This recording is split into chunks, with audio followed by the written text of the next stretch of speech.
makwale ayanga kar thieth e gweng' ma Mwakanyeni e alwora Mavanga makoro biro konyo yore mag chiwo thieth ne jodak makono mosebedo gi midhiero mar rem yudo thieth makare kuom kinde malach ka chuno gi dhi kuonde thieth ma lunga mantiere mabor kodgi.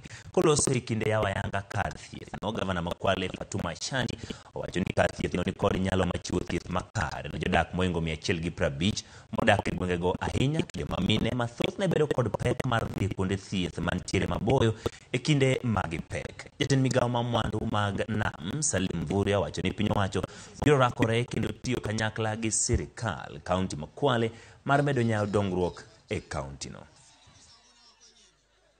Tumewafungulia dispensary hii na pia tumefungua nyumba ya mhudumu ama staff house. Lengo na shabaha ya kujenga ile staff house ni kuwa mhudumu aweze kulala hapa, ili mama akipatwa na uchungu usiku asipate tabu ya kwenda Lungalunga Hospital, aweze kuzalishwa hapa Makwenyeni. Na jambo lingine muhimu ambayo gavana amewahakikishia, ataendelea kupanua hii dispensary yenu ili iweze kuendelea kuwa ya kisasa.